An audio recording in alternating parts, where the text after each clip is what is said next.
Welcome, everybody. Tonight we're going to be focusing on Unit 8, and the title of the unit is Elements of Machine Learning. And we're going to look at some of the fundamental aspects of how this technology works. I'm going to pull the slideshow over here. I have it all kind of queued up. So I do want to go into slideshow mode. So I'll get this up on screen and I'll flop my screens like I usually do, and then rearrange my other screen, which you guys can't see, so it's not obscuring the whole screen. I do like to see people in the session. Okay, so we're going to click forward a few slides here, but these are our agenda topics for the evening. So we're going to kind of do a deep dive here on machine learning and what it is and some of the algorithms and stuff that are involved. And at the tail end of the session, we'll be looking at what the difference is between machine learning and deep learning. We've looked at that real briefly, but we'll go a little bit deeper on how that works as well. So I'm just clicking through here to the next meaningful slide. So we're going to be going through each one of these topics incrementally here, and seeing how this technology kind of differs from some of the things that we've looked at already. So I think this is kind of an interesting quote, and it says, machine learning is a field of study that gives computers the ability to learn without being explicitly programmed. And so when we have people here in the session, some of you currently taking the Python class and some of you have already taken the Python class, and you've learned that process of writing computer code. And, you know, when we work with computer code, you know, the fundamental aspect of what really we're trying to do is solve some sort of a problem, right? And we build a program built on an algorithm. That algorithm tries to address solving the problem in a generic enough way that the algorithm could then be applied to other problems that are similar and still have to come up with the correct solution, right? So you're presented with a problem, you figure out the algorithm to solve the problem, and then you can apply it to any situation. Programming involves inputs, right? So you input usually data or information or interact with your user.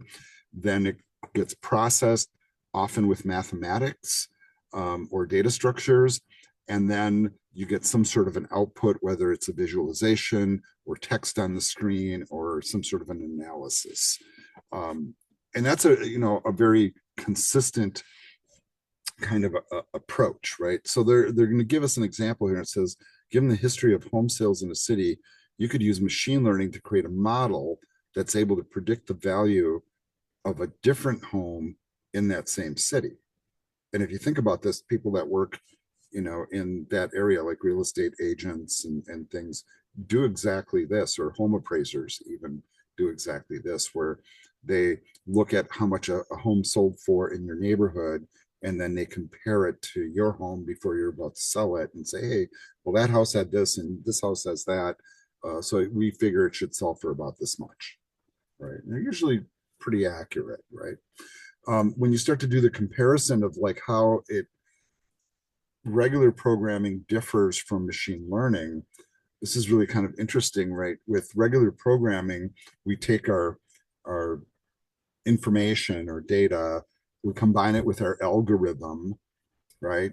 And we write our code, and then we have some sort of an output. So like, once again, input, processing, output, right? So that paradigm.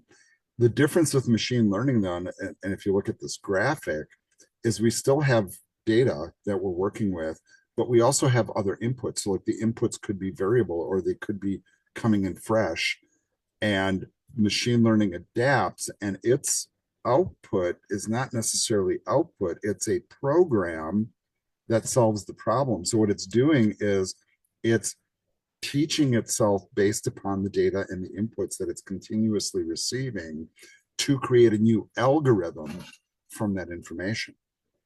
This is where it gets a little weird, right? So normally in programming, we create the algorithm and we just run with it. In machine learning, the machine learning algorithm is creating the programming algorithm to keep driving itself. This is the learning part of it. So there's this little thing here. And by the way, I would do this during class time. If we were doing like a 4 hour session, I would kind of like spend 10-15 minutes doing this. But I want you guys to try this out, right? I built this as an extra credit assignment. So it's not obligatory to do this, and I'm not going to waste the time during class here, but I do want to talk about it real briefly. But we have all these different AI engines out there now, and a lot of us use them, pretty often, even if it's just like maybe the voice assistant on your phone. But this website, what it does is it creates, as the name implies, a replica of you that is a chat bot that interacts with you, right? So, and you can read the screen for yourself. So if you guys want to earn some extra credit, here's an extra credit assignment that's kind of fun. And I would encourage you to do this one. If you do complete this exercise, the ideal for me, if you're going to turn it in, is I would like to see it in action. So if you want to screen record yourself interacting with it, that would be pretty cool. Or if you're not sure how to quite do that, you can actually do it with Brightspace directly. But if you're not sure how to do that, you could always just screenshot it and just show me that you did it. And then I'd like to hear a little bit, in the form of comments, what it was like. And did you like it? Did you find it weird? Or, give us a little feedback, basically. But this is kind of an interesting one. And once again, I'm not spending the time here to do it right now. We started looking a little bit at the history of machine learning in previous weeks, and kind of bringing back that timeline here to take a look at how long the concepts have been around. And I think what I find fascinating about this is it's not really all that brand new, like we're kind of led to believe in the news these days, like AI just happened, right? No, it's been a long time coming. People have been working on these issues pretty much as long as we've had electronic computers. And if not, they're at least conceptualizing the process of doing it. So we had the first math model of a neural network in 1943. This is just mathematical, though, right? Then we have Alan Turing, who developed the concept of the Turing test. So just to kind of refresh your memory here, Alan Turing is the guy who developed the code-breaking machine in Great Britain during World War II that brought down the German Enigma machine, which was their coding machine for sending messages. So he was like a brilliant computer scientist from England, and he came up with this thought, like, eventually we're going to have computers that are so smart, how are we going to be able to tell that we're not interacting with a real human being? And basically, the Turing test is a test where you ask the computer questions and go, aha, you're not really a person, right? And so he conceptualized that before we even had anything AI, really. Then we have people that started creating simple things like games, right? So think about this: if you're playing a game against a computer, you make your move the way you make your move. The computer has to make its move and still try to win. So there's a logic or an algorithm. And why is this machine learning? Because every time you play checkers, you're playing against a different player. Who's to say they move the piece the same way? Or make a move that makes sense, even, right? So every scenario is different, and the program has to adapt to that change, right? And that's one of the little, the changes in input. It's not just the data is not always the same; it's changes in input. In '59, Arthur Samuel coined the term, and then Alexei and Valentin created their first multi-layer perceptron, which is a data construct that we use in machine learning, by the way. You'll get to learn more about that as we go down the road. In '67, Thomas Cover and Peter Hart published an article about the nearest neighbor algorithm, which is how we do a lot of our classification for machine learning. They also published a paper, Tin Cam Ho published a paper on random decision forests, which is another one of those data structures. In 1997, IBM Deep Blue defeated one of the world's chess champions, and that was very, very notable because it was the AI part of IBM's machine that defeated him. So that was at a very, very high level. Um, and then in 2009, Fei Li created an ImageNet, a database of labeled images.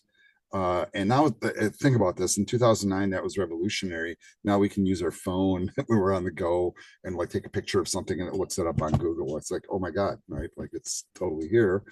Um, and then we have this thing called AlphaGo, which beat a professional Go player. That was big news at the time. And that's supposed to be one of those games that is supposed to be harder than chess or something. I've never played it, so I really don't know. But that was a very notable story at that time. All right.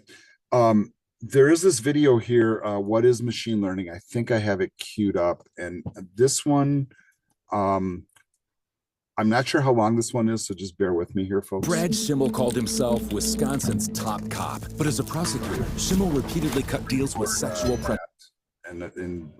He even let a man who sexually assaulted 2 children go free with no jail time. Tell Brad Schimmel, sexual predators don't deserve leniency. Yeah. All right, here we go. As technology evolves and the world's population grows, so does the amount of data being generated.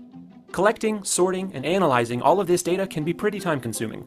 However, that's starting to change with the emergence of something called machine learning. Machine learning is a type of computer science that allows computer programs to learn and improve all on their own. In the past, computers could only do what we programmed them to do.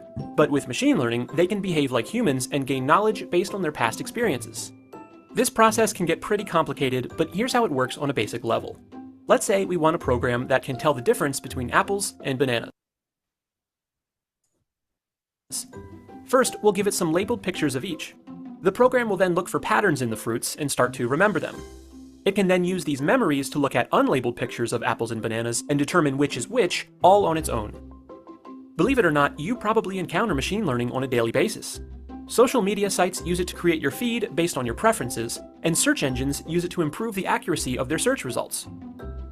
It's also being used on a larger scale. The medical industry is applying machine learning to things like predicting lifespans, organizing patient data, and even diagnosing certain diseases. As with many emerging technologies, there's a concern that machine learning may eliminate certain jobs. This will vary from industry to industry, but it does have the potential to get rid of or change a number of occupations, including drivers, bankers, and potentially even certain doctors. While it may have some negative effects, many believe that its positive applications will outweigh them. Goodwill Community Foundation, creating opportunities for a better life. All right. And I apologize. I thought it was moving on to the next slide there. Just a very brief overview, and it's kind of nice to get a third-party view, and I apologize for the political ad that got forced in there that I couldn't mute, by the way. Kind of frustrating. All right. So let's start looking at some of the underpinnings of some of this stuff. It says it's a crucial tool in the process of getting insights from massive data sets. And it says there's 2 main reasons: the scale of the data. And, you know, if you guys just look at some of the stuff we were doing in the data analytics class today, where we were just looking at 10,000 entries for the height and weight of males and females, right? And that data set, not super huge, was enough to kind of make my Excel choke up and crash, and I had to restart it, you know. And it's not unusual when you're doing like heavy lifts of data and consuming large amounts of memory. So like the amount of data we have is overwhelming, right? You know, so it says models can be programmed to process data on their own, determine conclusions, and identify patterns. Wouldn't that be helpful? Like, instead of you having to like go through that data manually. And I gave the example in that class where we pulled in the data set and I want to make sure that it's okay, right? Like there's no blank lines or words where numbers should be, that kind of thing.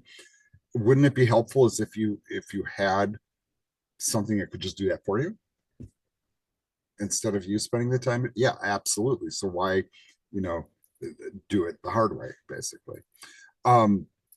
There's unexpected findings that can be garnered from some of this stuff. So in other words, machine learning can find stuff that maybe your eyes would miss.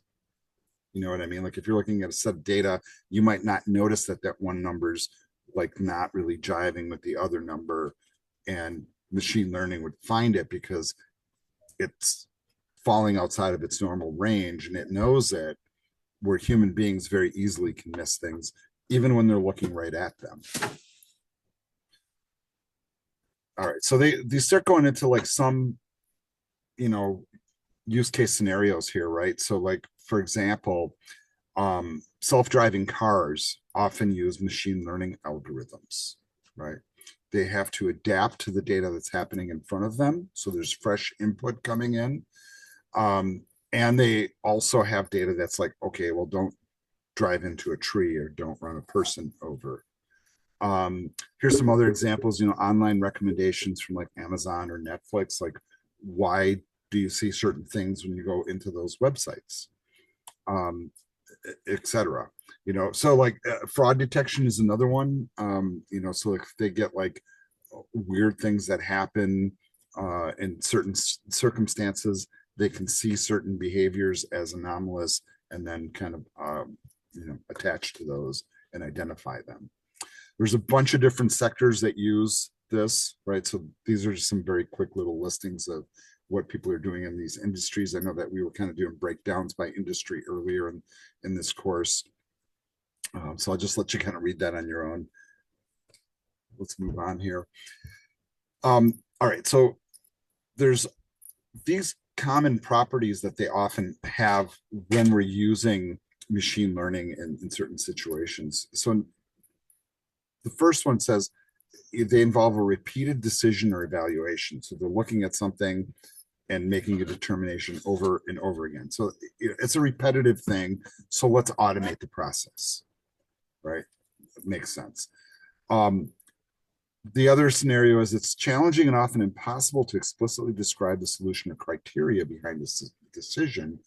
And machine learning applies really well to that too, because you basically either program it in or you're allowing the data to adjust to itself. Like what's normal? Well, what's normal might change over time. The more data you get, the normal point might change.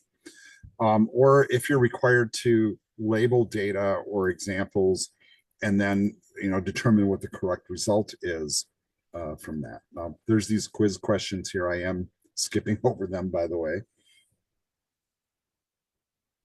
Right, but if you want your key takeaways from the first part of the slideshow, here you go. Right, I'm moving forward.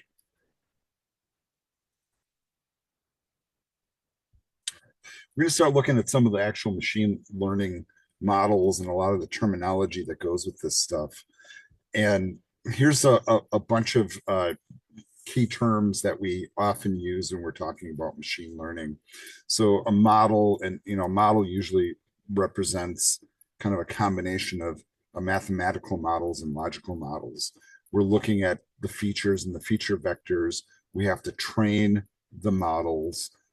We often use the models to help make predictions for the future. We are often using the models to either target a specific thing or label a thing as being something. And then we're looking to see if our machine learning models are either overfitting, underfitting, or also just fitting the model that we're trying to build. So it says a machine learning model is a file that has been trained to recognize certain types of patterns, right? It says given a data set with two variables, age and height, right? Kind of like what we did in the data class. We can implement a model to predict the height of a person based on their age, right? So it makes sense. When you're young, you're short. When you get older, you grow, you get taller. And so there is a direct correlation between those pieces of information. Now we had the same kind of thing that we were looking at in the previous class. And I always find it interesting when it's all like synchronous like that, because we were looking at height and weight. Here we're looking at age and height, right? But very, very similar in principle, right? So another thing is that when we talk about the word feature, it's a measurable property or parameter of the data set. So they give the example here of an email spam detector, and it could include the following thing, like words in the email, like there's words inside there that are a clue that it's spam. Or Another one is the sender's address, if it's really kind of convoluted, or like what we see at Gateway once in a while is we'll get like a system message saying like, change your password, and it's not coming from gtc.edu, but gttc.edu. And if you don't pay attention, you might click the link and trigger a virus or something like that. But it also can look at other things too, like certain phrases, or if there's links in the email that have certain kinds of algorithms or something in them, it spots those things. So that's what feature means. Feature vectors are used to represent numeric or symbolic characters, the features, and they're usually math-based, right? So that means that they're easier to analyze. They say a numerical representation of objects helps algorithms do processing and statistical analysis. So for example, when we look at colors, and this is something I teach to my web students, right? Like all the colors that we see are based upon frequencies of light, right? And when we put frequencies of light on a screen, for example, they're actually not encoded. We don't necessarily say, hey, I want that to be like a sage green. There's a very particular color code for red, green, and blue that's numerical, that's built with data, it's built with numbers. And what's really fascinating about colors is they're totally numerically derived, right? You can do math on color, right? You never even think that, but it's totally analyzable that way. And using math, you can determine things like complementary colors and sympathetic colors and things of that nature. So things that often you don't think can be quantified can be. Right. We also have training, right? So we often have to train our models, and we have to have data to feed them, preferably real data. But sometimes we use synthetic data, and remember that whole aspect of like, you don't want to give it all the data you have, just most of it, right, to do the training. But it finds the patterns in the input data and trains the model for expected results, which we call the target. The output of the training process is the machine learning model. So like you have the model look at a bunch of different data, it adjusts to the data that's coming in. And if you give it enough data to learn from, the model should get pretty accurate after a while. And then we also have the prediction piece, right? So that would be like, given a certain type of input, the model should be able to predict what the output would be based upon the type of input. How does it know? Because it looks at the history of all the data that it's analyzed in the process, right? The other thing is what we call target or label, and that's the value the machine learning model must predict. So that's just labeling things basically. We also have these terms overfitting and underfitting, and it says when a massive amount of data trains a machine learning model, it tends to learn from the noise and inaccurate data entries. So like sometimes, right, like for example, if you're trying to have a conversation with somebody and you're in a room where 50 other people are having a conversation, how do you focus in on the one that you want, right? And when you're working with data, and we've seen this in data sets, sometimes data sets either get corrupted or data gets erased or mistakenly deleted or whatever. And the machine learning models have to adjust for that, right? So it'll fail to characterize the data correctly because it's maybe incorporating what we call noise or inaccurate data in its model. Underfitting is the model is unable to capture the relationship between the input and output values, and it makes a really, really high error rate, especially on the stuff that's being used for training and unseen data. And this typically happens when the model is much too simplistic. It's not considering all the possible parameters or variations to the data model in the first place, right? So either it needs more training time, or you need to tweak the model, you need to have more parameters on it or something, or you have to start looking for data that is more irregular. It's a combination of all those different things. All right. So there's a little bit of a process that happens here. And we kind of go through these steps, right? So the first thing that you do is you get your information, you get that data cleaned and ready to go. You choose a model or a type of model would be, I think, a better way to say it, that is applicable to the situation. We'll see that there's a bunch of different kinds people have figured out. We train the model with information. We see how that is working. Is it working well? Is it working not? We evaluate it.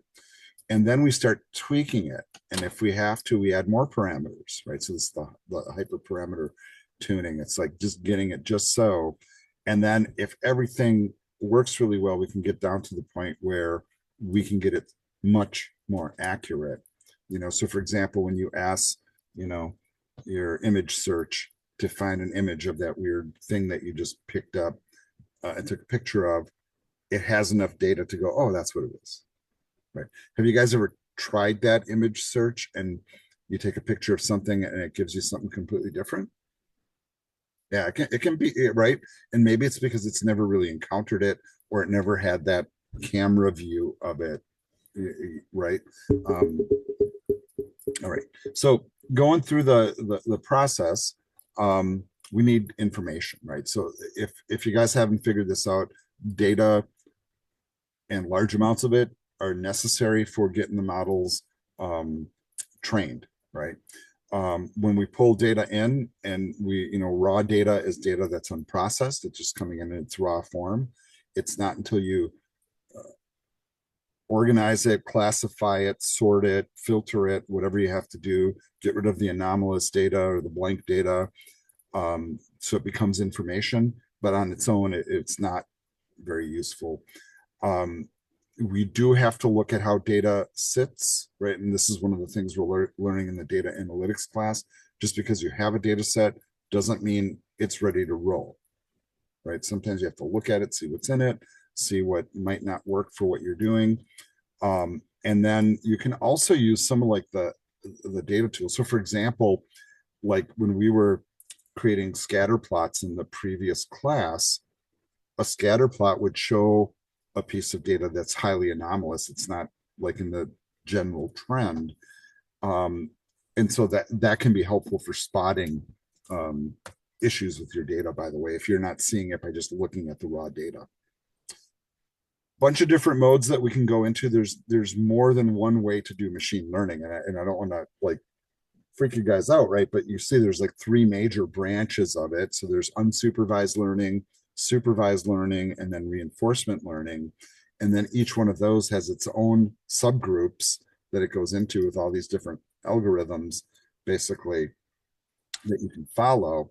So understanding how these three major branches work, and then some of the key areas in each one of these becomes really important as you learn how to do machine learning. There is a process and a system to it, right? It's not accidental how it works, right? It depends on the kind of data you're looking at. Is it quantitative? Is it qualitative? How much data do you have? How nuanced is it? All of those pieces matter.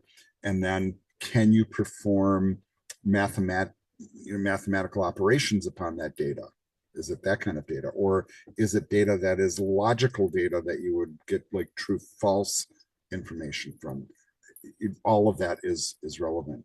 Once again, we see all of these different mathematical algorithms and stuff down here, right?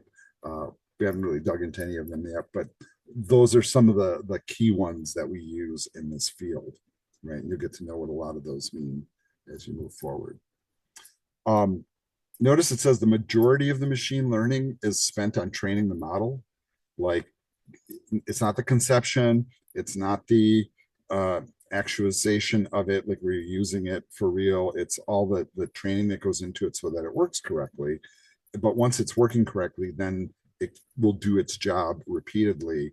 But it is a large part of the time that's spent. And I think like when you hear all those stories about Gen AI, and before they spin it up into the public, like how many months or whatever they used to train the models so that it works really well.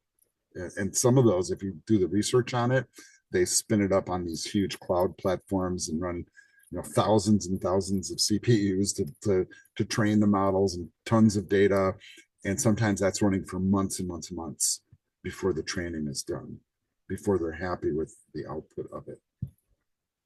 Once you have the model up in place and you see how it's working, then you can evaluate. You can figure out, is it good? Is it bad? Is it doing what we anticipate in the process? And it says that the more variables there are in the real world, the larger the training and testing data should be. And if you start to think about that, think of like a manufacturing process, for example, and you're building a model to replicate the manufacturing process, are you taking everything really into account? Are you just looking at what the machine's doing? Are you ignoring the temperature in the room, for example? So often the accuracy of the model is what's being evaluated, not just did it work or not? Because if it doesn't work, why didn't it work? And are we forgetting something? Then you have the hyperparameter tuning, and this is where you go in after the evaluation phase and you tweak those things, and you might train it more. You might add more stuff to it. You might add more parameters. You might add more mathematical formulas. You might combine it with other technologies, and you keep refining it until it's just right, basically, and it works. Finally, we're in the prediction phase. So if everything's trained really well, our model's good, we've done all the tweaking we need to, we should then be able to get really good information or accuracy from our model as we kind of step forward. This is the video I do have queued up on the other screen, and you know what? I'm gonna trigger it to play here, but I'm gonna pause it and move on to the next slide. But I'm going to play it from my browser where I already have it queued up. This is one that is produced by Google. This is a little bit longer. I'm going to play some parts of this, but we're not going to watch the whole thing. What I want to have you guys do, though, is on your own time, because they do such a good job of talking about the whole process of this. This is a really good one to watch. It's very informative. I think they use some of this for some of their internal training, so they do the same kind of thing that Intel does. So let's just kind of watch a little bit of this, and where I feel like it's a good point to stop, I'll stop and we'll resume. From detecting skin cancer to sorting cucumbers to detecting escalators in need of repair, machine learning has granted computer systems entirely new abilities. But how does it really work under the hood? Let's walk through a basic example and use it as an excuse to talk about the process of getting answers from your data using machine learning. Welcome to Cloud AI Adventures. My name is Yufeng Guo. On this show, we'll explore the art, science, and tools of machine learning. Let's pretend that we've been asked to create a system that answers the question of whether a drink is wine or beer. This question answering system that we build is called a model, and this model is created via a process called training. In machine learning, the goal of training is to create an accurate model that answers our questions correctly most of the time. But in order to train a model, we need to collect data to train on. This is where we will begin. Our data will be collected from glasses of wine and beer. There are many aspects of drinks that we could collect data on, everything from the amount of foam to the shape of the glass, but for our purposes, we'll just pick two simple ones: the color as a wavelength of light, and the alcohol content as a percentage. The hope is that we can split our two types of drinks along these two factors alone. We'll call these our features from now on: color and alcohol. The first step to our process will be to run out to the local grocery store, buy up a bunch of different drinks, and get some equipment to do our measurements: a spectrometer for measuring the color and a hydrometer to measure the alcohol content. It appears that our grocery store has an electronics hardware section as well. Once our equipment and booze, we got it all set up, it's time for our first real step of machine learning: gathering that data.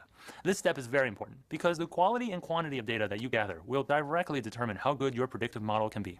In this case, the data we collect will be the color and alcohol content of each drink. This will yield us a table of color, alcohol content, and whether it's beer or wine. This will be our training data. So a few hours of measurements later, we've gathered our training data and had a few drinks perhaps. And now it's time for our next step of machine learning: data preparation, where we load our data into a suitable place and prepare it for use in our machine learning training. We'll first put all our data together, then randomize the ordering. We wouldn't want the order of our data to affect how we learn, since that's not part of determining whether a drink is beer or wine. In other words, we want to make a determination of what a drink is, independent of what drink came before or after it in the sequence. This is also a good time to do any pertinent visualizations of your data, helping you see if there's any relevant relationships between different variables, as well as show you if there are any data imbalances. For instance, if we collected way more data points about beer than wine, the model we train will be heavily biased toward guessing that virtually everything it sees is beer, since it would be right most of the time. However, in the real world, the model may see beer and wine in equal amount, which would mean that it would be guessing beer wrong half the time. We'll also need to split the data into two parts. The first part, used in training our model, will be the majority of our data set. The second part will be used for evaluating our trained model's performance. We don't want to use the same data that the model was trained on for evaluation, since then it would just be able to memorize the questions, just as you wouldn't want to use the questions from your math homework on the math exam. Sometimes the data we collect needs other forms of adjusting and manipulation, things like deduplication, normalization, error correction, and others. These would all happen at the data preparation step. In our case, we don't have any further data preparation needs, so let's move on forward. The next step in our workflow is choosing a model. There are many models that researchers and data scientists have created over the years.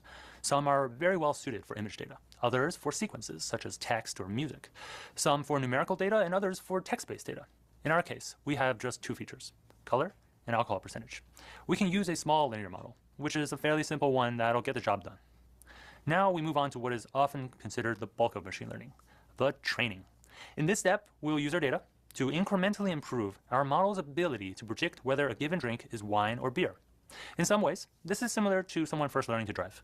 At first, they don't know how any of the pedals, knobs, and switches work, or when they should be pressed or used. However, after lots of practice and correcting for their mistakes, a licensed driver emerges. Moreover, after a year of driving, they've become quite adept at driving. The act of driving and reacting to real-world data has adapted their driving abilities, honing their skills. We will do this on a much smaller scale with our drinks. In particular, the formula for a straight line is y equals mx plus b, where x is the input, m is the slope of the line, b is the y-intercept, and y is the value of the line at that position, x. The values we have available to us to adjust or train are just m and b, where the m is that slope and b is the y-intercept. There's no other way to affect the position of the line, since the only other variables are x, our input, and y, our output. In machine learning, there are many m's, since there may be many features. The collection of these values is usually formed into a matrix that is denoted W for the weights matrix. Similarly for B, we arrange them together, and that's called the biases. The training process involves initializing some random values for W and B and attempting to predict the outputs with those values. As you might imagine, it does pretty poorly at first, but we can compare our model's predictions with the output that it should have produced and adjust the values in W and B such that we will have more accurate predictions on the next time around. So this process then repeats. Each iteration or cycle of updating the weights and biases is called one training step. So let's look at what that means more concretely for our data set. When we first start the training, it's like we drew a random line through the data. Then, as each step of the training progresses, the line moves step by step, closer to the ideal separation of the wine and beer. Once training is complete, it's time to see if the model is any good, using evaluation. This is where that data set that we set aside earlier comes into play. Evaluation allows us to test our model against data that has never been used for training. This metric allows us to see how the model might perform against data that has not yet seen. This is meant to be representative of how the model might perform in the real world. A good rule of thumb I use for a training evaluation split is somewhere on the order of 80-20 or 70-30. Much of this depends on the size of the original source dataset. If you have a lot of data, perhaps you don't need as big of a fraction for the evaluation dataset. Once you've done evaluation, it's possible that you want to see if you can further improve your training in any way. We can do this by tuning some of our parameters. There were a few that we implicitly assumed when we did our training, and now is a good time to go back and test those assumptions, try their values. One example of a parameter we can tune is how many times we run through the training set during training. We can actually show the data multiple times. So by doing that, we will potentially lead to higher accuracies. Another parameter is learning rate. This defines how far we shift the line during each step, based on the information from the previous training step. These values all play a role in how accurate our model can become and how long the training takes. For more complex models, initial conditions can play a significant role as well in determining the outcome of training. Differences can be seen depending on whether a model starts off training with values initialized as zeros versus some distribution of values and what that distribution is. As you can see, there are many considerations at this phase of training, and it's important that you define what makes a model good enough for you. Otherwise, we might find ourselves tweaking parameters for a very long time. Now, these parameters are typically referred to as hyperparameters. The adjustment or tuning of these hyperparameters still remains a bit more of an art than a science, and it's an experimental process that heavily depends on the specifics of your dataset, model, and training process. Once you're happy with your training and hyperparameters, guided by the evaluation step, it's finally time to use your model to do something useful. Machine learning is using data to answer questions. So prediction or inference is that step where we finally get to answer some questions. This is the point of all of this work, where the value of machine learning is realized. We can finally use our model to predict whether a given drink is wine or beer, given its color and alcohol percentage. The power of machine learning is that we were able to determine this and how to differentiate between wine and beer using our model rather than using human judgment and manual rules. You can extrapolate the ideas presented today to other problem domains as well, where the same principles apply. Gathering data, preparing that data, choosing a model, training it and evaluating it, doing your hyperparameter tuning, and finally, prediction. If you're looking for more ways to play with training and parameters, check out the TensorFlow Playground. It's a completely browser-based machine learning sandbox where you can try different parameters and run training against mock datasets. And don't worry, you can't break the site. Of course, we will encounter more steps and nuances in future episodes, but this serves as a good foundational framework to help us think through the problem. And I wasn't going to play that whole thing, but I think he does such a good job of just explaining efficiently what we just talked about. And Noah, I see you have a question. Not so much a question. I actually just have a buddy who's a pharmaceutical data project manager and for a big company, and their data acquisition team, they spent tens of millions of dollars on this data set that was extremely large, and they were $45 million off in their prediction at the end of the year because it was bad data. And they didn't find out until the end of the year. Interesting. You don't have to mention which company it was, but yeah, people do spend money on data. They do, and data does have value. I like that little overview that we just watched. I think that he did a great job of kind of going through the whole process of it, and albeit somewhat simplistic, like because it's at like a 10,000 foot view. But there is the different approaches. So we're going to start to dig into these. I'm going to start here. We're going to take a break in just a little bit, just so you guys know. But I do want to get rolling on this because we have a lot of slides to go through. As you saw from that one graphic a little bit earlier, the machine learning algorithm breaks down into these three main areas, right? Supervised, unsupervised learning, and then reinforcement learning. We're going to start looking at these kind of one at a time. This is kind of a nice overview though, and it says, supervised learning basically determines relationships through training. Unsupervised learning discovers new patterns, usually from data. And reinforcement learning is kind of like a reward system. So it learns by rewarding action. So like there's like a positive to like doing things correctly, basically. But those are the three key approaches, and each one of those, of course, has little breakdowns that they go into. There's another short little video here. Hi everyone. In this video we will learn about two commonly used machine learning techniques, supervised learning and unsupervised learning. Let's start with supervised learning. An easy way to understand what supervised learning is to just look at the literal meaning of the words that make it up. The word supervise means to observe and direct the execution of a task. It's just like learning a task or an activity through observation. Supervised learning is similar to a teacher teaching children the English alphabet. The teacher points out each letter and calls it out so that the students can learn through observation. The overall process involves children identifying and remembering how each alphabet looks like. When we talk about this in relation to AI, it is equivalent to the AI model learning by looking at lots of labeled data. Data is said to be labeled when every data point in the dataset is categorized into a class or is associated with a fixed mark. For example, in a dataset consisting of pet images, the images can be labeled as either a dog or a cat. Let's consider the popular iris flower dataset, where multiple characteristics of the flower like sepal length, sepal width, petal width are given for the particular flower type. In AI, we commonly call these characteristics as features, while the type is known as class. The features together with the output class form the labeled input for our model. Using multiple examples, our AI model can learn to predict the class of an unlabeled new flower. So the supervised learning flow looks something like this. For every data point within the input dataset, a corresponding label is present. The AI model is trained using vast amounts of this labeled data. After the training is complete, the AI model is now able to predict the label of new unlabeled input data. The labels could be of different types, relating to a particular category, or be associated with a numerical value. We will learn more about this in another video during the course of this program. As the name suggests, unsupervised learning is opposite in its approach when compared to supervised learning. It essentially refers to learning something without supervision. It's similar to a baby recognizing on its own that cats are different from dogs, but not knowing the words cat and dog. When we talk about this in terms of AI, it simply means that our AI model learns by traversing through large amounts of unlabeled data and then placing similar-looking data into groups. For example, if we have a dataset consisting of different animal sounds without explicitly mentioning which sounds belongs to a particular animal.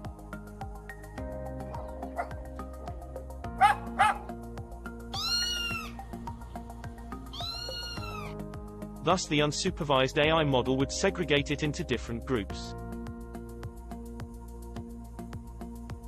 The unsupervised AI workflow looks something like this. We feed unlabeled data into the AI model. It undergoes training, and finally the AI groups together similar-looking data. This method is highly useful for understanding correlations present in your data and in cases where labeled data may not be available. It is also useful in cases where we want to make sense of abstract research data, and also identify patterns which might be difficult to catch for a human being.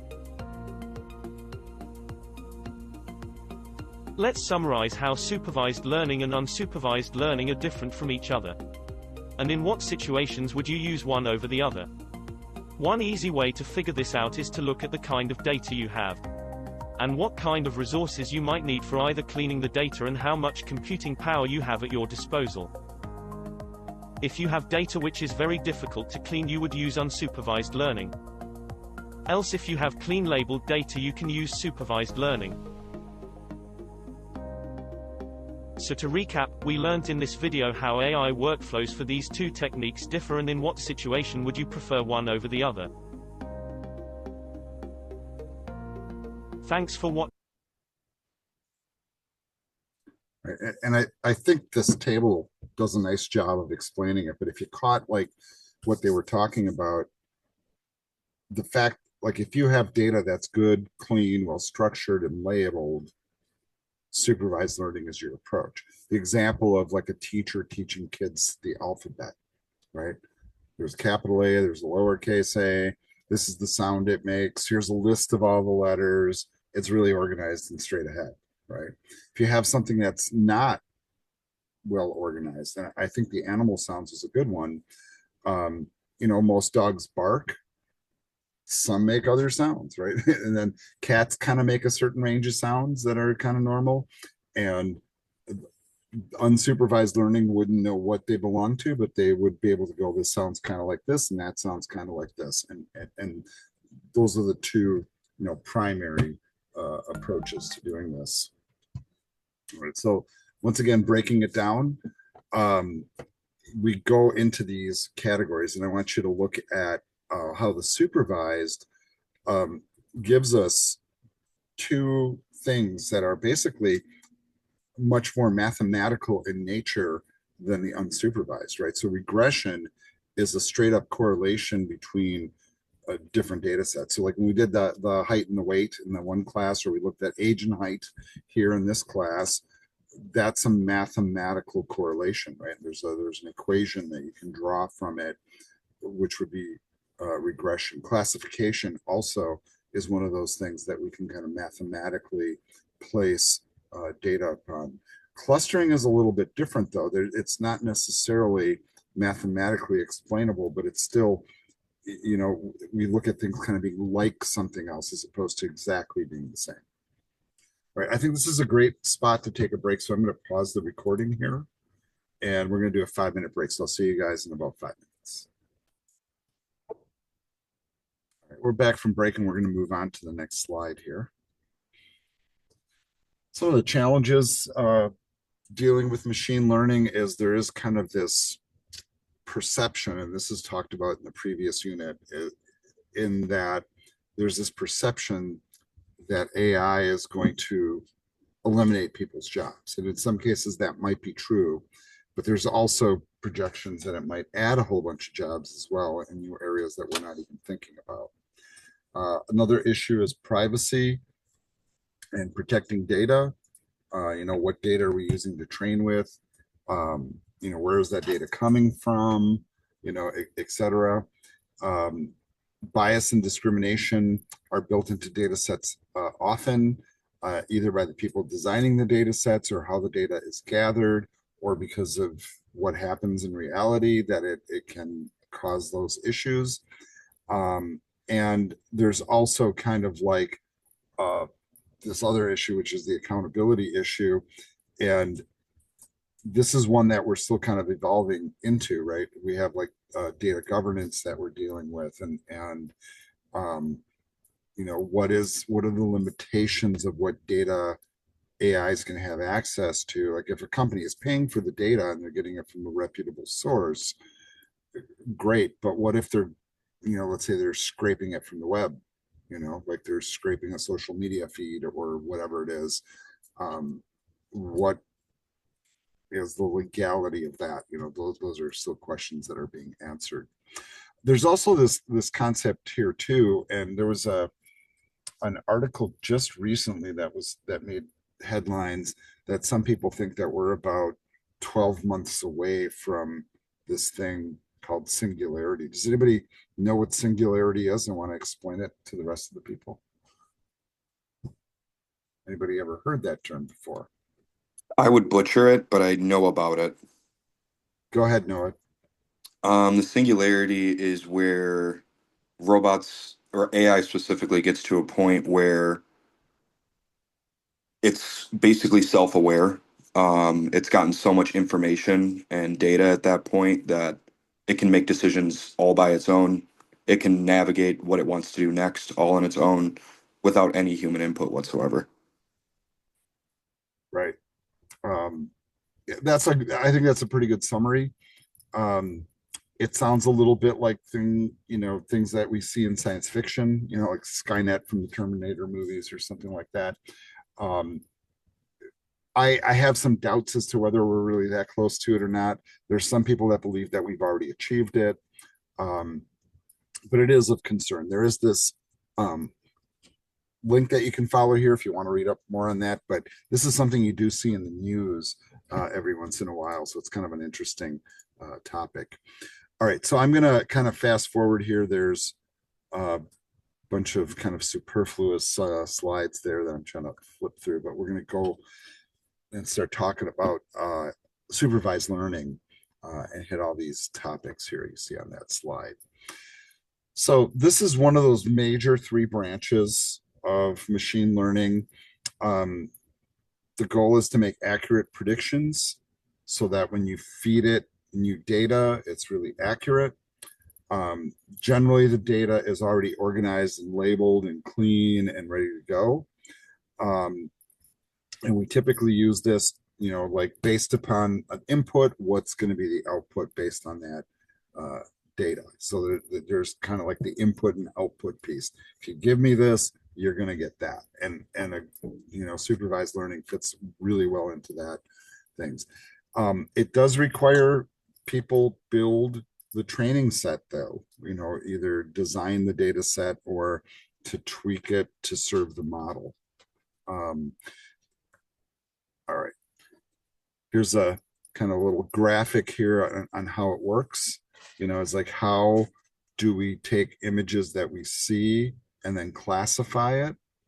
If something is already labeled, so in other words, if you have a data set where you have pictures of dogs and it says, these are dogs and these are cats, and then you give it images that are similar to the ones that you've already fed it, it should be able to predict with really high accuracy because it's working off of a sample that already makes sense, right?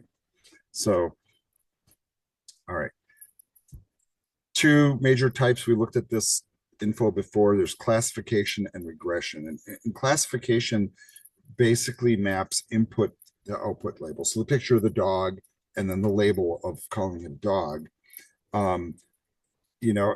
If you're giving it examples of what a dog looks like and you're labeling it as a dog and then it sees something similar, well, it's just classifying it. This is a dog, that's a cat. You can tell the difference. Even though they're both mammals, they both have fur, they both have 4 legs, they both have a tail, etc. But there are differences between the two.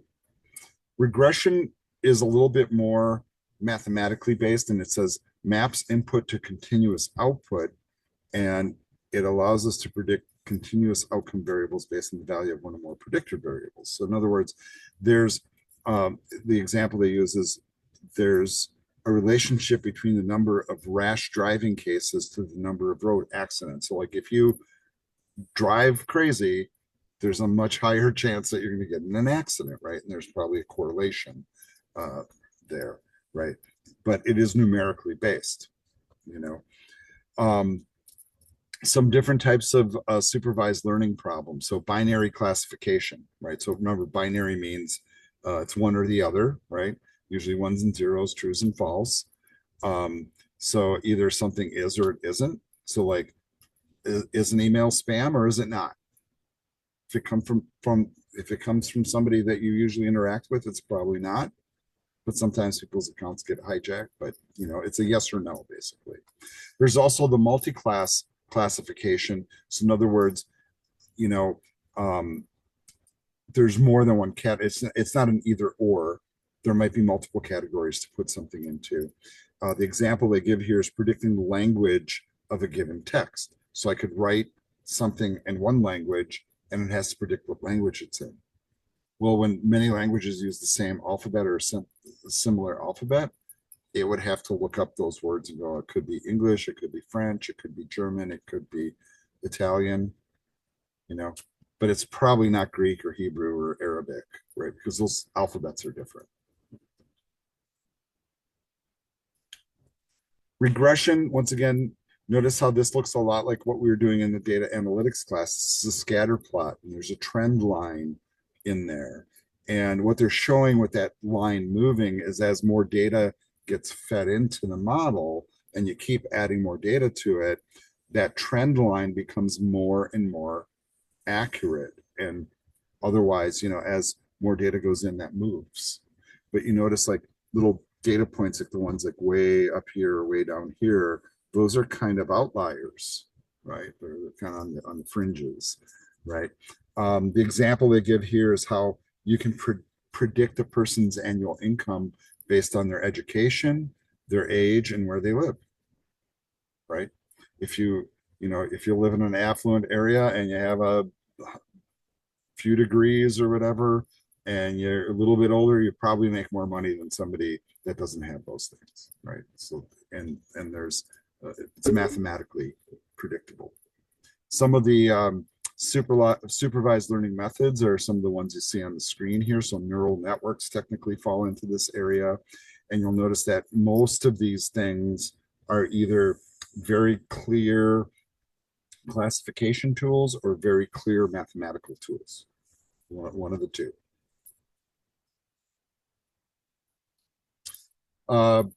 Use case scenarios here. And there's a couple of videos here. I'm not going to go through all of them, but I do find the car one pretty interesting.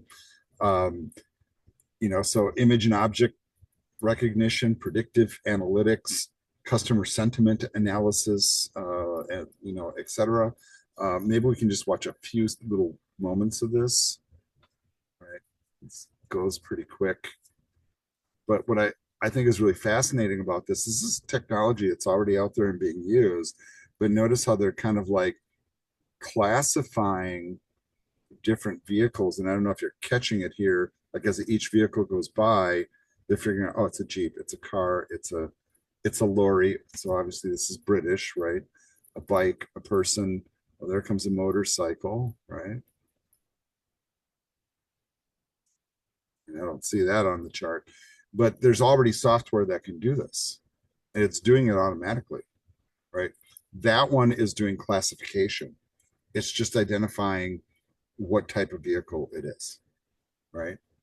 And it's putting it in. Notice not one or two categories, but like a bunch of different ones. Let's move on to the next slide here. Right. Need data to train it. The computation time is very high for supervised learning, so you have to really do a lot of that processing in order to get the models right. Unwanted data could reduce the accuracy. So like if you have anomalous data, it might be good to kind of remove some of it, in order to make your model more accurate.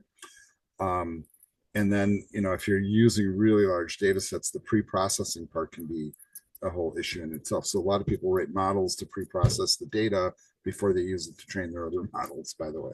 It's kind of a thing. Right, so it says that the data set is incorrect. You make your algorithm learn incorrectly, which can bring losses. And that's kind of what Noah was talking about. They spent all this money on this data set, but the data set was not relevant or whatever, and it led to problems, right? One of the things that is happening though is that Gen AI is being used right now to help this process, right? So like you can augment your data. So like if you have like real data, like here they're like identifying different types of butterflies, you can also take that data, like, okay, so that's a basic like monarch butterfly, but you can start to kind of like take the original image or remove the texture, remove the color, maybe enhance some parts of it, hide other parts of it, do some rotations on it. And this is just a view of the butterfly with its wings open from that top-down view. That's not always how you see them, right? Sometimes they're flying through the air, sometimes they're sitting on a plant and their wings are folded up or whatever. And so what they're saying here is Gen AI can kind of create some of these variations to help to train the model. So you might only have one image, but you can do like 20 things to it and throw that in the training process too to help it get more accurate. You can also kind of help to balance data that's not balanced. So like the example in that video that we saw, like maybe they got like 50 beer samples and 5 wine samples, right? But in the real world, more people are drinking wine than they're drinking beer. So you can use Gen AI to kind of balance the data sets. And that is through like synthetic data. We can also use it to kind of get rid of the superfluous data points that maybe don't fit the data set, or like really anomalous ones. And then it can also do what we call interpolation, which is to kind of fill in the blanks in areas where we don't have the data, right? So that's another useful aspect of it. All right. So I don't know what point this slide is here, but they're showing some generative AI for creative tasks. And I know we've talked about these, so I'm just going to go through these quiz questions super fast. Trying to get to the next slide. So you see all those superfluous slides there. All right. So now let's delve into unsupervised learning. The major topics in this area. All right. This also uses algorithms, but notice this clusters unlabeled data sets. So like stuff that isn't already like predetermined. So for example, like we looked at that one graphic where they had images of the dogs and the cats, and the labeled data set says like, well, here's a dog and here's a cat. These are dogs and these are cats. It's already set to go. But what happens if the data comes in without that information? It doesn't have the labeling, right? So what it does is it looks at the data in a different way. So it looks at it, it tries to figure out which things are kind of like other things in the data set, and then groups them together.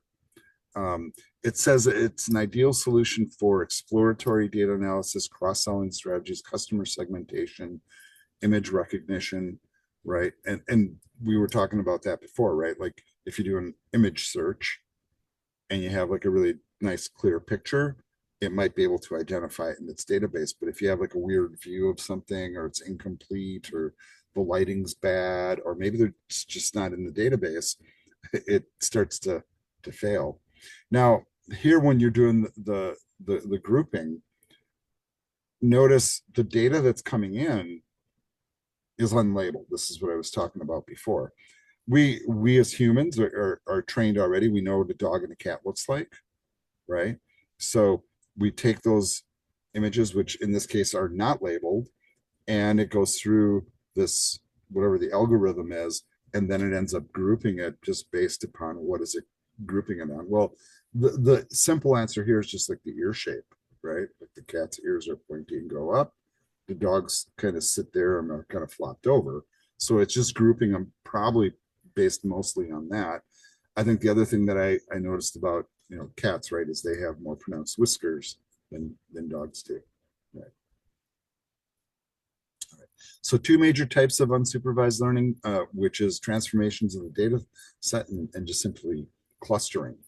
So transformation, they basically, it says here, create a new representation of the data, which might be easier for a human or other machine learning algorithms to understand compared to the original data set, right? Says common application is dimensionality reduction. So it says representing a table in a 2D graph for visualization. So what they're doing here is they're taking these data points and they're showing them in a different way to see if there's a pattern or a correlation, right? Often unsupervised learning, and this is what I was mentioning before, is maybe the first step at training data with labeled data is to do unsupervised learning on it first to categorize everything. And then once it's categorized and labeled, then it can be used for supervised learning. You see the progression there. Clustering kind of works like this. Like we see a collection of balls on the screen, like for various sports. And, you know, there's all the balls have either different colors, different patterns, different shapes, right? And the analysis would basically group those into clusters of the same type of thing. Now, the ball types that we're using here are very clearly fit into certain categories, but sometimes you see basketballs that aren't orange, right? Or you see baseballs that have different colors, you know, or maybe the stitching on them isn't quite so pronounced. It's very useful for doing certain types of things, you know, so it's applications include gene sequence analysis, market research, object recognition for that one. Some of the algorithms that we use in that area are some of these, and you'll notice that these are typically not the same mathematically based kind of algorithms that we see in the supervised learning area. So some of these are based upon just the classifications basically, and have different algorithms as a result. Here's some areas in which unsupervised learning is being used. And so you'll see this news, for example, will be categorized based upon some of the content within the articles that you're reading. Computer vision, where they're trying to look at images of things and organize them.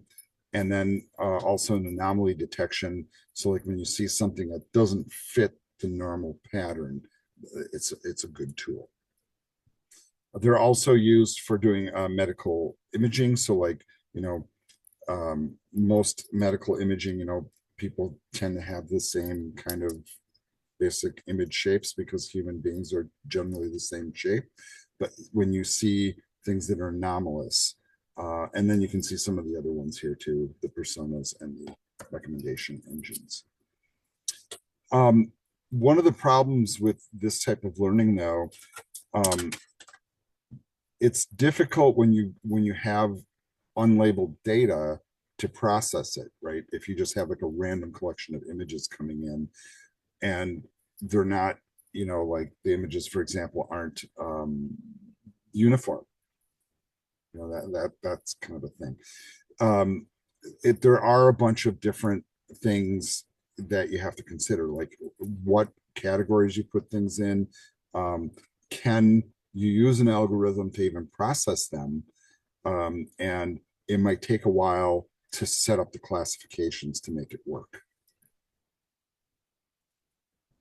Generative AI can also be used in this regard. So the synthetic data piece is one of those. So like if you are trying to do, the example they're using here is face detection. Sometimes you can generate synthetic faces or data to train those models. So that's where Gen AI is useful there.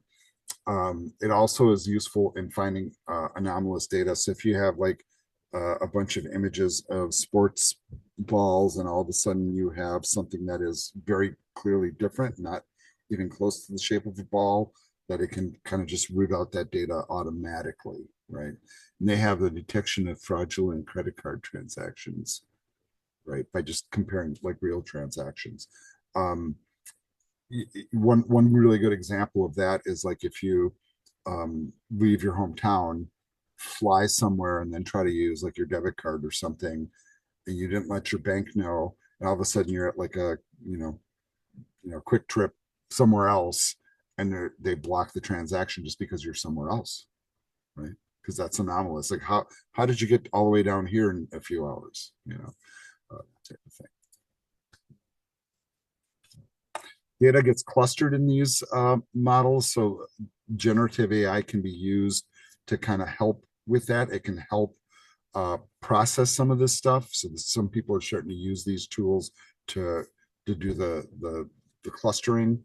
And the Gen AI in particular is very useful for that.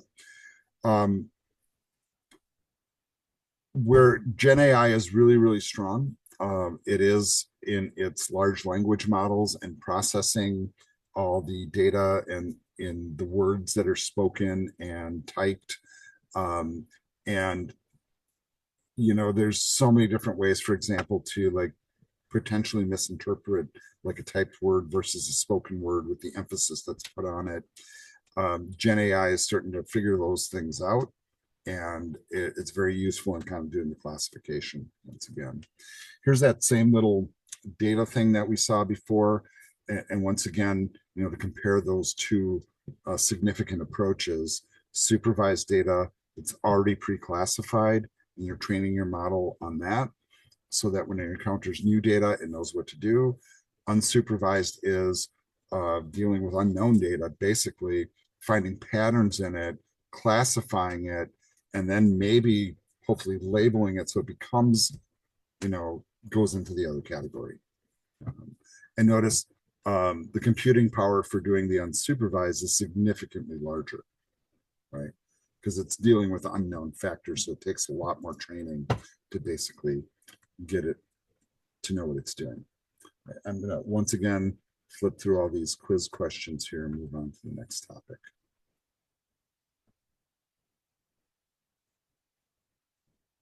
Now we'll look at reinforcement learning, and I think this one's kind of interesting because in some ways I think this one is one of the things that we kind of intuitively employ when we do things in the real world. I think they have some really neat examples here as we kind of step forward. So this is like the essential model for this. And so basically what happens is you have something that you're trying to accomplish, you take an action, and then based upon what happens from that action in the real world environment, it's a positive or a negative. And then the negative would encourage you not to try that again, and the positive would encourage you to try that again. So whatever that system is. They use some analogies here, and I think this one's kind of an interesting analogy of a rat in a maze, right? And here they show this little picture of a rat cruising around and it's trying to get to the cheese. And if it was smart enough, it could just hop over the wall and get right to the cheese, right? But if it couldn't, and it has to follow the pathway, so if it turns one way and then turns another way and follows a path, eventually it finds the path to get to the cheese. And if it gets to the cheese, he's got the reward, right? It's kind of like this fail or not fail system, and there's kind of another aspect of this which is kind of interesting, is these different aspects of it. So like when you start putting a problem in play in the real world and you're testing it by doing, and that's really what this is, right? So like, how do you reinforce the learning? By working with real live information, right? Like, if you have a robot that's trying to pick something up and it tries one way to pick it up and it drops it every time, and it's smart enough to figure out, well, let's try it a different way. Maybe I grab it from the side instead of from the top and I can hold on to it. It is self learning. So if we put this into the rat in the maze scenario, it says it signifies the current position, the state signifies the current position of the rat in the maze. So like, where is it right now? It can be anywhere in the maze. Agent is over here, is the rat itself. So that's the one that's doing it, right? The rat takes some sort of an action. It decides to either follow one path or another, or turn around, or turn left, or turn right to try to get towards the cheese. And then if it makes it to the cheese, that's the reward.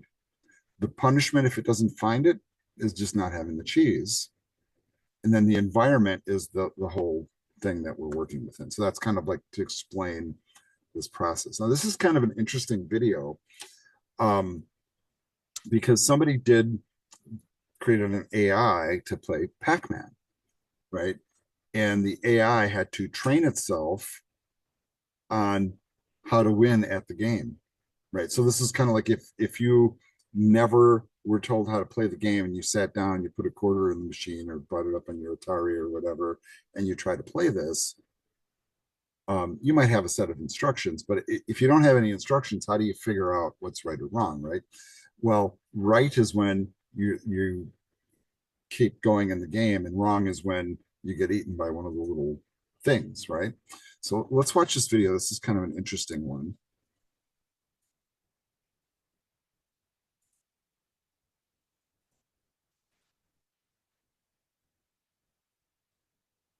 So there's no sound or music on this. Didn't know what it was doing, right? So it got eaten right away. So after 1,500 tries, well, now it's getting somewhere, right? And it looks like, what choices can it make? Left, right, up, down, basically.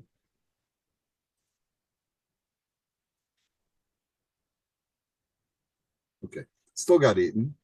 After 5,000 training, it wins 95% of its games.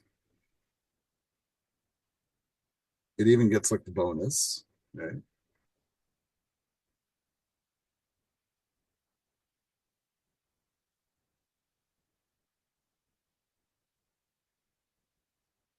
Pretty impressive, right? So that, right? So this is kind of interesting, right?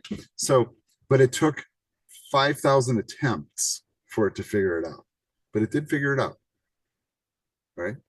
But that was only 95% win. So that's kind of an interesting little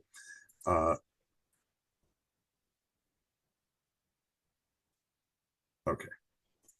Let's play the same video again. Right, so we start talking about this concept called Q learning, and it's a way to do reinforcement learning because it's based upon the quality of the previously taken action. So if I go this way and every time I get eaten by Miss Pac-Man or whatever, I'm not going to go that way again, right? So after a while, you would hope, right, from failing, that you learn which action to take in a situation because you've tried the other approach and it fails every time, right? And think about this when you guys like play a video game, that's kind of a lot of what you do, right? Like you're trying to go through a thing and you're figuring out the correct pathway through, and it's part of a process. Q learning is a little bit different than reinforcement learning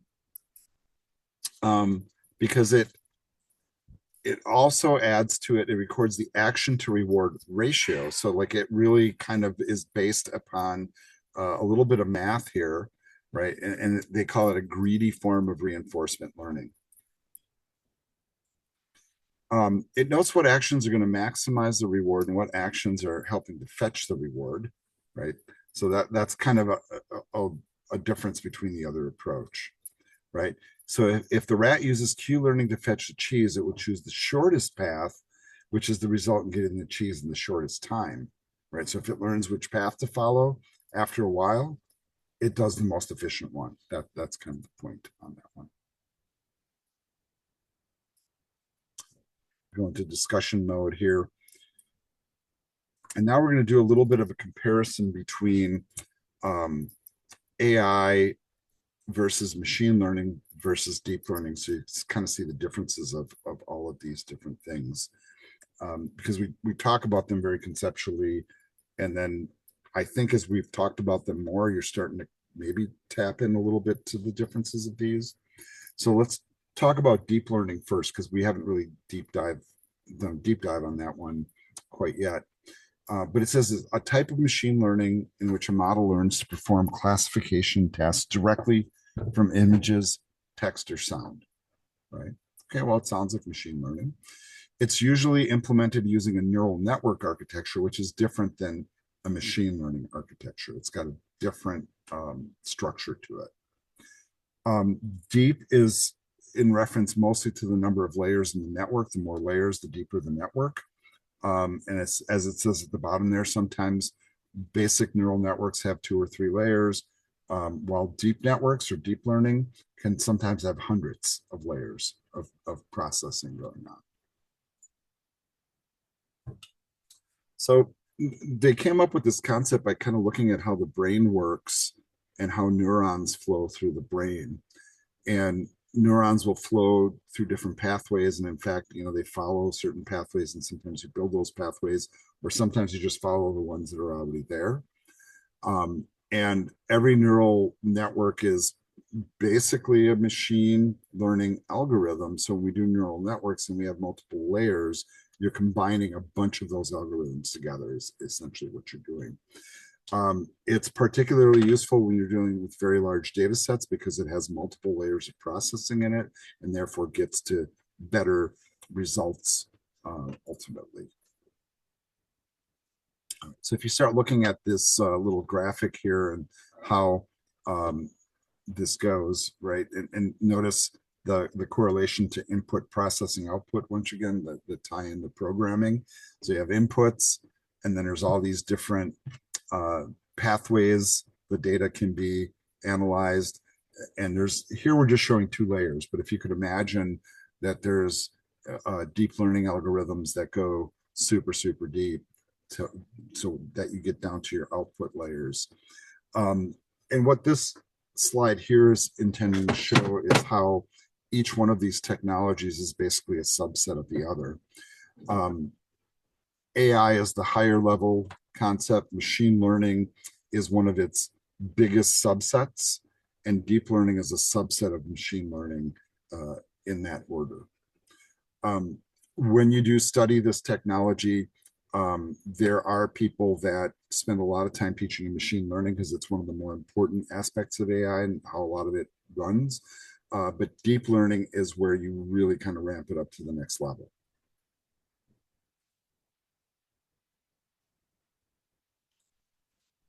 All right, so machine learning versus deep learning, and they do an example here, the top row with machine learning, where they're looking at certain aspects of like identifying a person's face. So they're looking at like things like the shape of the head, the distance between the eyes, or how big the nose is, right?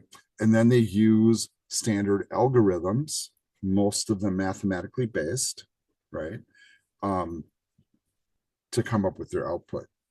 With deep learning, if you can imagine that each one of these layers here checks a whole bunch of different things, and you can see, like, for example, the intricacy of the matrix that forms in the aftermath, and all of those pathways have mathematical representations, really model after model after model they're going through to get to the output layer. So deep learning is a much, much deeper technology, basically. All right, so how does this classic machine learning work? Well, basically, it's identifying a set of features that uniquely represent a given face, like I was mentioning, the shape of the face or the distance between the eyes. You apply classifier algorithms, which learns to look at those things and then put them in the right spot. Deep learning avoids feature engineering. So it's not looking necessarily at the features, but if you give it enough data that's already pre-labeled and tweak it the right way, it will identify on a much more accurate basis the data. Like for example, like how do you recognize somebody's face in the crowd? You know, if there's like 10,000 people, but amazingly human beings can do that because our neural networks or literal neural networks are that complicated. It's not just shape.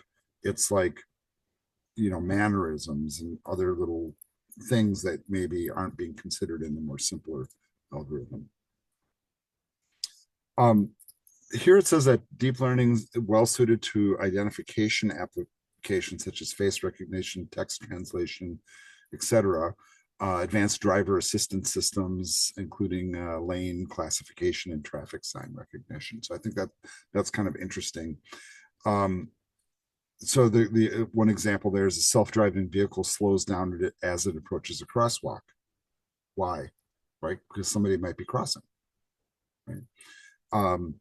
An ATM rejects a counterfeit banknote. Right. All right. So I think that's kind of a funny one, actually, the last one.